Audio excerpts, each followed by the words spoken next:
And welcome back to RBB. I'm back here with Ben Edman again. And Ben, thanks for dropping by. How you doing? Hey, good. We wanted to actually do a little talk about the concept of training. A couple of concepts that have served me well as I was learning how to be a trainer. The first one, let's just go to like first principles. Why do people train? It's my opinion that there are one of two reasons why people will train in any given thing. The first is that their natural response is inappropriate or doesn't work, or they don't have a natural response for the given stimulus. Something that they're faced with, they don't have a response, therefore they need to get some sort of a response trained into them. So if this, then that type of a thing. So that's what I believe where training works best. You will see this a lot in professions where people may be doing something going along a certain way, but then there are certain laws or policies that preclude them from doing it the way they normally would do it or would do it. So now they have to be trained to do it within the certain policies or the law. And from a self-defense standpoint, what works best in all given situations, what we really want to try to avoid. And I would give Greg Hamilton from Insights Training all the props for this, is that you in your system, you really want to have as many non-diagnostic responses as possible. In other words, if your gun stops working and you know intuitively that you should still have ammunition in the gun, what are you going to sit and look at the gun and diagnose it, or are you going to do a non-diagnostic tap rack and try to clear it? If that doesn't work, then you would go to more of a remedial action. And I believe that, something like that, where it works in all lighting conditions, including the dark, when you don't have the benefit of looking at the gun, that is something that is really beneficial, is striving towards putting things into your system that works in the most places and most situations. Now that doesn't mean that it's going to work in all of them. So well, go ahead. To your point, what you're talking that. about there is principles versus specifics. So having a principle that works all the time and it applies, and then it doesn't matter whether or not it's a specific to a Glock or specific to a 1911. If you've got a principle that says this, tap rack clears malfunctions and gets you back in the fight as fast as possible. Except when it doesn't. Except when it doesn't. Well, and then you go to the next one. Yeah, right. But you got to move on that progression. But right. You still have a principle, and anything that you can be principally based stops it from being platform specific. Exactly. So spending too much time with platform specific stuff and not focusing on the principles. And that's, again, part of what makes good instructors, is people who can keep it at that high level of this principle applies in many circumstances. Mm-hmm. Going back to like the 80-20 rule, 80% of the time you're going to use these handful of skills. Right. So master these handful of skills. Right. And then and then don't worry about the 20%, or when the 20% comes along, you've got the fundamentals, if you will, not to coin a word or anything, but the fundamentals of whatever that skill set is. And obviously we're talking guns here, but mm-hmm. It applies just as equally to martial arts. Absolutely. As to learning an instrument or mm-hmm. Driving a car. I mean, all of those things, anytime you're learning from an instructor, come into it with a mindset. At Appleseed, we used to tell people the most important thing you can bring to the line is a teachable attitude. Yeah.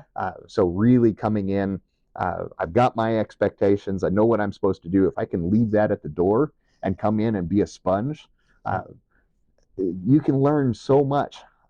Even if you didn't mean to, you can show up and you can learn if you come in with the right attitude. Moving on from basic training principles, like I believe that training is when you go to someone else and you learn something, either something you didn't know, or you learn to do something that you do know, but you learn it from a different view, perspective, or you learn to consider variables that you didn't before. That's training. What a lot of folks don't really like to admit that when we go out and we're working on something individually on our own, our skill sets, we're not training, we're practicing. And Exactly. we don't like to use the word practice a lot of times, I believe, because practice is a kid's word. Kids have baseball practice, they have soccer practice, they have to go practice their violin. And the reality is that's where you're taking the skill and you're learning how to, within your ability, teach yourself whatever the skill set is. It will have certain steps, and invariably, if you're not perfect, which none of us are perfect, we will go along and we will do fairly well, and then we'll find something that we fail at in that skill set that we know we can do better. So learning how to take that skill set and break it down into different movements, identifying the movements that are causing us to choke, and then working on those movements specifically, and then start to slowly put that skill set or that skill movement back together with the others to create that overall skill set to try and smooth out and form a better skill set than we had before. And that's what practice is to me. So there's levels of skill development, and I believe it starts out with unconscious incompetence.